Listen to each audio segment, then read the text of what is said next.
Fala galera, pessoal, continuando nossos estudos sobre função, nesse vídeo vou comentar com vocês aqui sobre como reconhecer uma função por meio do diagrama de flechas, tá bom?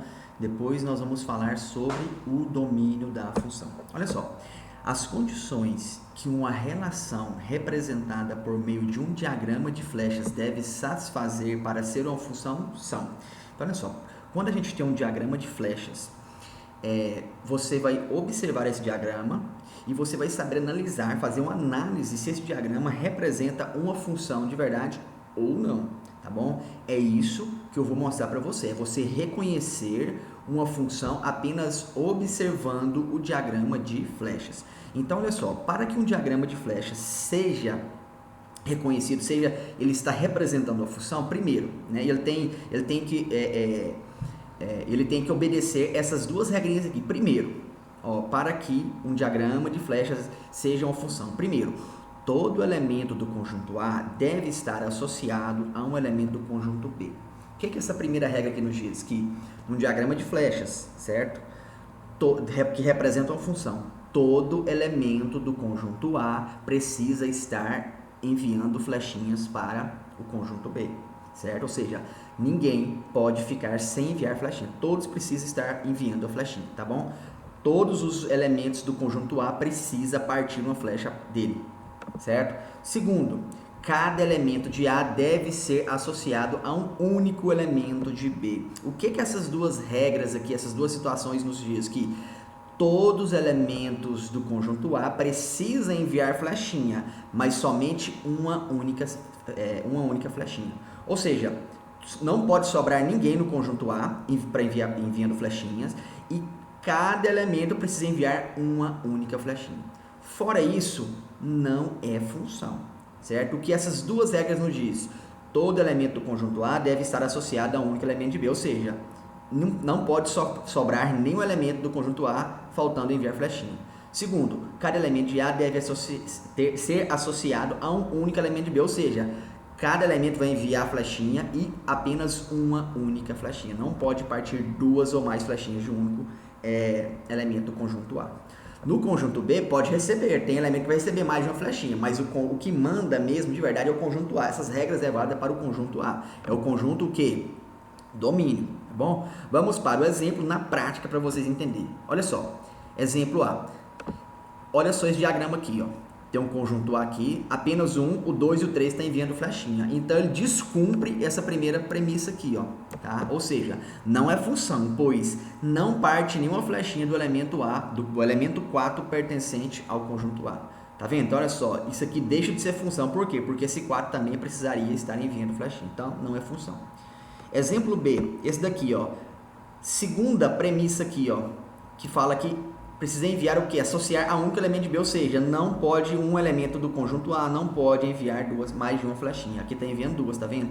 Então, olha só, não é função, pois partem duas flechas do elemento 4 pertencente ao A. E por último, C. É uma função. Aqui, nesse caso aqui agora, olha só, vamos fazer a análise dele aqui, ó. Todos os elementos de A estão enviando flechinha e apenas uma única flechinha. É uma função, pois todo elemento do conjunto A está associado a um único elemento do conjunto B. Então, o que você vai observar? Você vai observar aqui o domínio da função, que é o conjunto que as flechinhas estão partindo, né? Todos os elementos do domínio precisam enviar a flechinha e apenas uma única. Tá vendo aqui o contradomínio aqui? Olha só, tá vendo que esse elemento 3 aqui está recebendo duas? Não importa. Certo? Tá vendo que tá sobrando aqui? Também não importa. O que não pode é sobrar elemento do conjunto A e não pode sair mais de uma flechinha também no conjunto A, ou seja, no domínio. Pronto. Olha só, vamos determinar aqui, ó, domínio, contradomínio e imagem dessa função aqui. Olha só, domínio é os elementos que estão enviando flechinha, né? 1, 2, 3 e 4. Contradomínio são todos os elementos do conjunto B aqui. 2, 3, 4, 5 e 6. E a imagem é somente os elementos que estão recebendo flechinha, que é o 2, o 3 e o 6. Então tá aqui, ó. Domínio da função, contradomínio da função e imagem da função. Agora nós vamos focar numa parte que é o domínio de uma função. O que é isso? É os valores que o domínio de uma função possa adotar, que ele pode adotar, certo? Então, por exemplo, será que em determinada função eu posso adotar qualquer valor para x, ou seja, eu posso adotar qualquer valor numérico para o domínio, né? Vamos analisar isso agora.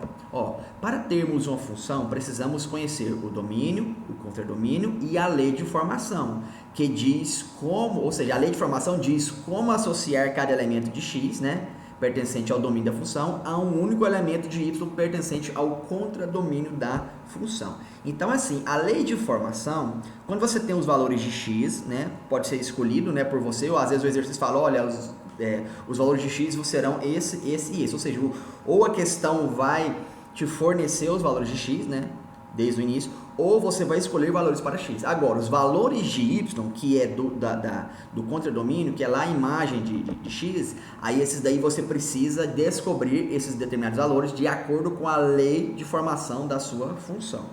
Então, olha só, existem algumas restrições para o domínio. Para quem pensa que o domínio pode ser qualquer valor, ou seja, você pode jogar qualquer valor para x, depende da sua lei de formação. Correto? Então, então significa que eu não posso escolher qualquer valor? Não é isso. Depende da lei de formação.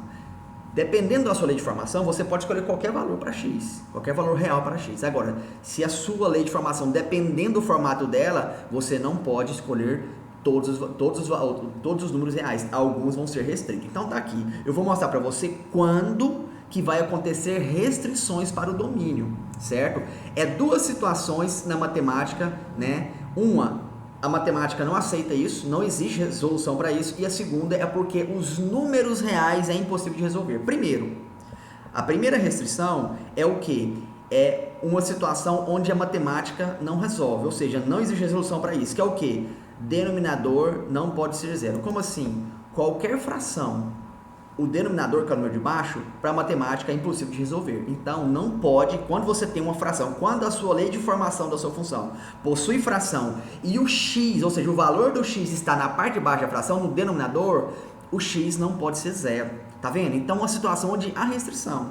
Quando? Quando a sua lei de formação apresentar uma fração, mas na sua fração o x está na parte de baixo, ou seja, no denominador. Se o x estiver no denominador de uma fração, não pode ser zero. O x não pode adotar o valor zero. Por quê? Porque o x tiver o valor zero, é impossível de resolver. Então, nessa situação, o x não pode ser zero. Então, nós vamos restringir o x quando tiver uma fração e o x está na parte de baixo da fração. Segunda situação é uma situação onde não existe resolução, né, para os números reais, que é o quê? Quando você tem uma raiz de índice par, ou seja, você tem e o número lá dentro, ou seja, o radicando, que é o termo que está dentro da raiz, é um número negativo. Por quê? Porque não existe resolução dentro dos números reais. Não existe raiz raiz negativa de índice par. Certo? Índice par, índice 2, ou seja, raiz quadrada, quarta, sexta, oitava. Então, não existe raiz negativa de índice par, tá bom? Raiz negativa de índice ímpar é possível sim de resolver. Agora, raiz negativa de índice par é impossível de resolver dentro dos números reais, tá bom? E aqui nós estamos trabalhando o campo dos números reais. Então, essas duas restrições, tá? Aqui a primeira, denominador não pode ser zero, tá? Quando x, né, está no denominador da fração. Agora, radicando com radical de índice par não pode ser negativo, ou seja, se tiver um x lá dentro da raiz de índice par, esse x não pode ser negativo. Então, essas duas restrições. Fora isso, o x pode adotar qualquer valor. Então, vamos começar aqui, ó.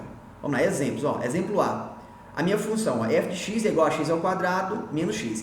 Essa situação dessa lei de formação aqui, ela está infringindo alguma dessas duas situações? Ela pertence a alguma dessas duas situações? Não. Pertence a uma fração onde x está embaixo? Não. Está dentro da raiz? Também não está. Então, fechou. Então, nesse caso aqui, não existem restrições. Ou seja, nessa situação, o domínio da função, ou seja, os valores de x, pode ser qualquer número real. Não existe restrição nessa situação aqui. Agora, olha só o exemplo B. A minha função f de x é igual a 1 sobre x mais 1. Ou seja, está vendo que é uma fração? Nesse caso, é uma fração. E o x está na parte de baixo. Ou seja, então, o meu denominador não pode ser zero. O que eu faço aqui? Eu vou pegar toda a minha parte de baixo da fração, que contém o x, e vou dizer que isso não pode dar zero. Ou seja, tem que ser diferente de zero. Pode ser um número negativo? Pode. Pode dar um resultado negativo aqui? Pode dar um resultado negativo aí embaixo. Pode dar um resultado positivo? Também pode. só não pode ser zero. Por quê? Porque se a parte de baixo da fração for zero, ou seja, o denominador for zero, não existe resolução para isso. A matemática é impossível de resolver isso dentro do campo da matemática, certo? Então, o que a gente faz? Pega toda essa parte de baixo da fração, x é menos 1, né? Tá, coloquei mais um, peraí. Aqui, ó, x mais 1 não pode ser zero, ou seja, x mais 1 precisa ser o quê? Diferente de zero. Correto? Então, eu vou escrever, ó, x mais 1, que é toda a parte de baixo aqui, tem que ser diferente de zero. Agora, eu pego o meu 1, jogo para lá e fica o quê? Negativo. Portanto, o x precisa ser diferente de menos 1, ou seja, o x não pode ser menos 1. Sabe por que o x não pode ser menos 1? Vamos lá, vamos substituir o x por menos 1, vai ficar assim, ó, menos 1 mais 1. Se o x for menos 1, aqui embaixo vai ficar menos 1 mais 1, 0. Então, se o x for menos 1, isso aqui embaixo vai dar 0. Portanto, o x não pode ser menos 1. Por isso está aqui, ó, x é diferente de menos 1. Tá vendo? Agora, como que eu vou escrever o domínio da minha função? O domínio da função é igual a todos os reais menos... Opa, aqui é menos 1. Menos o menos 1.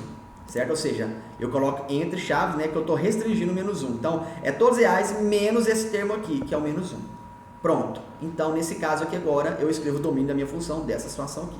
Aqui não, aqui eu coloco o domínio da minha função como qualquer número real. Aqui não, eu vou ter que restringir. Por quê? Porque apareceu essa situação de restrição para o meu domínio.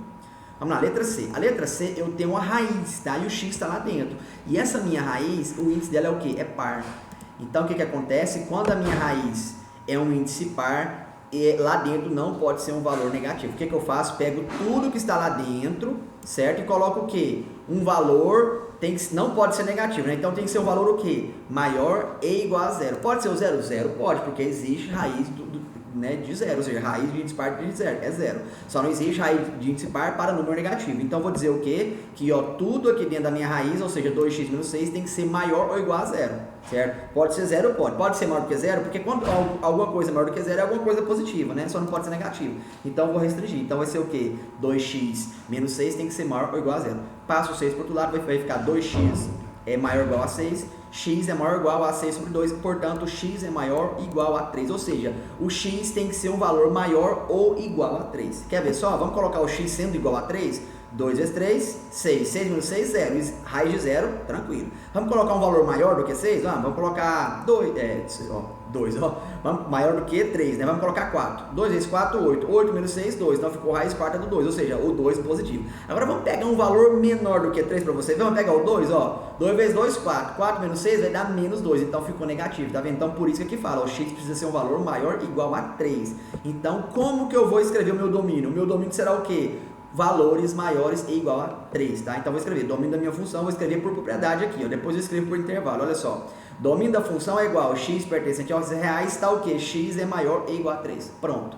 Vai acontecer só valor positivo aqui. Ou então, eu escrevo aqui, ó, na forma de intervalo, ó, domínio da função é igual, ó, o 3 faz parte, né? Então, fechado para o 3 e vírgula o quê? O mais infinito, ou seja, aberto para o mais infinito. Por quê? Porque o 3 é qualquer valor aqui, ó, de 3 até o mais infinito. Pronto, isso é o domínio da minha função.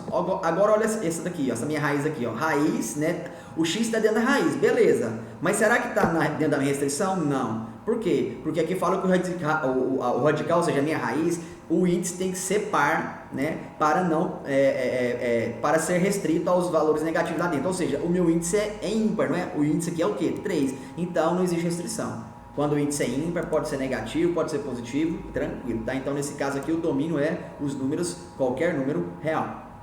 Último exemplo, eu tenho aqui, ó, eu tenho uma fração, certo? Então, embaixo não pode ser zero e também tem uma raiz. Eu tenho os dois num só. Ou seja, a fração e o que mais? E uma raiz. Então, eu tenho o x dentro da raiz e ainda ele está o quê? Embaixo da fração. Então, eu vou fazer as duas restrições. Vamos ver? Primeiro, quando eu tenho o x embaixo é uma fração, isso aqui tem que ser o quê? Não pode ser zero, não é? Então tá aqui, ó, diferente de zero. Vai ficar x mais 1 diferente de zero, né? Então joga para lá, vai dar o quê? X diferente de menos 1. Agora, dentro da raiz, o índice é par, tá vendo? Tá dentro da raiz do x, não é? Então tem que ser um valor o quê? Não pode ser negativo. Então vou colocar o quê? X mais 1, né? É o que dentro, maior do que zero. Tem que ser o quê? Positivo. Então joga para lá, o x tem que ser o quê? Maior do que menos 1. Agora vamos fazer uma análise aqui. O meu domínio, não vou escrever as duas coisas, eu vou escrever só um só. Então, vou pegar um dos dois que vai sustentar os dois, ou seja, que vai servir para os dois. Vamos lá, olha só. Aqui está dizendo que o x vai ser um valor diferente de 1, não é? Então, pode ser um valor positivo e negativo, não é? Então, beleza. Agora aqui está falando o seguinte, que o x é um valor maior do que menos 1. Então, se você adota esse daqui, aqui pode acontecer de ser o x ser um valor negativo, mas aqui não pode. Então, o que eu faço? Eu vou pegar esse daqui, por quê? Porque aqui está falando que o x tem que ser um valor maior do que 1. Se eu pegar um valor maior do que 1, ele vai estar sustentando a situação? Sim, vai servir para esse aqui? Vai. E vai servir também para esse. Se eu usar esse aqui, vai servir só para esse, mas para esse aqui não me serve. Agora, se eu pegar essa daqui, essa restrição aqui, vai servir tanto para ele quanto para o de lá. Então, vou usar esse daqui. Então, meu domínio vai ser o quê? Domínio da função x pertence aos reais, tá o que? X é um valor maior do que 1. Ou então, eu coloco o quê? Por intervalo, né? Domínio da função é o quê? Aberto no 1, porque 1 não faz parte, né? Valor maior do que 1. Então, aberto para 1 até o quê? Até o mais infinito. Então, ele é valor o quê? Maior do que menos 1, ou seja, o menos 1 não faz parte. Então, essa restrição aqui, ela vale tanto para esse quanto para esse aqui, certo? Ela vai adequar tanto a esse daqui quanto a esse outro aqui. Então, eu vou pegar essa restrição aqui, porque eu tenho que pegar apenas uma das duas. Eu não posso pegar duas restrições, eu vou pegar uma que vai servir para as duas, certinho? Última coisa, valor numérico, tá? O que é o valor numérico de uma função? Ó, vou mostrar para vocês por meio de um exemplo. Dada a função f de reais em reais, ou seja, o domínio é números reais e a imagem que está números reais, ou seja, dado a função f de números reais para números reais, definida por f de x igual a 3x menos 5. Então, essa daqui é a lei de formação da minha função, certo? Então, aqui ele fala, calcule f de 3, ou seja, quando ele fala para você calcular f de 3, aqui dentro, o x, ele está dizendo para você que o x vale 3. Então, o que eu faço? Eu venho aqui, ó, e substituo x por 3 e descubro o valor de y nela. Ou seja, isso é o valor numérico da minha função. É jogar o valor de x e descobrir o y correspondente para esse x, tá? Então, vamos lá. F de x igual a 3x menos 5, ou seja, aí eu vou fazer aqui um f de 3. Então, no lugar do x eu coloco 3 e aqui na minha função resolvo ela substituindo o x por 3, tá? Então, vai ficar, ó, 3 vezes 3 menos 5. 3 vezes 3, 9, menos 5 é 4. Ou seja, então f de 3 é quanto? 4. Ou seja, nessa minha função aqui, quando x vale 3, o y dele vale 4, ou seja, é o 3 mandando flechinha para o 4, domínio e imagem, tá? Segundo exemplo aqui, f de menos 2, ou seja, eu vou substituir o x por menos 2 e vou descobrir o y correspondente para ele, tá? Então, isso é o valor numérico de uma função. Você vai substituir o x e vai achar o valor, né, de y, ou seja, um valor único de um número na minha função. Ou seja, eu vou resolver a minha função e achar um único valor, que é quem? O y, tá? Então, para isso, você precisa determinar o valor de x. Tá aqui. O exemplo, ou seja, a questão sugeriu para você os valores de x. Você vai apenas descobrir o valor de y correspondente a cada um desses daqui, utilizando a mesma lei de formação. Agora, eu vou utilizar o menos 2 no x, tá? Então, vai ficar 3 vezes menos 2, menos 5. 3 vezes menos 2 é menos 6. Menos 6, menos 5 vai dar quanto? Menos 11.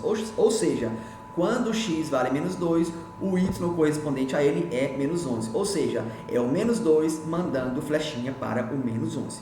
Certo, pessoal? Então, nessa aula, aprendemos o que? A reconhecer uma função por meio do diagrama de flechas. Aprendemos a mostrar o domínio de uma função, certo? Dado a lei de formação, você vai analisar apenas duas restrições, é o que? Quando o x aparece uma fração na parte de baixo e quando o x aparece dentro de uma raiz, sendo o índice par. Fora isso, o domínio da sua função é qualquer número real, certinho? E por último, aprendemos o que? Calcular o valor numérico de uma função. Certo, galera? Fico por aqui e fui!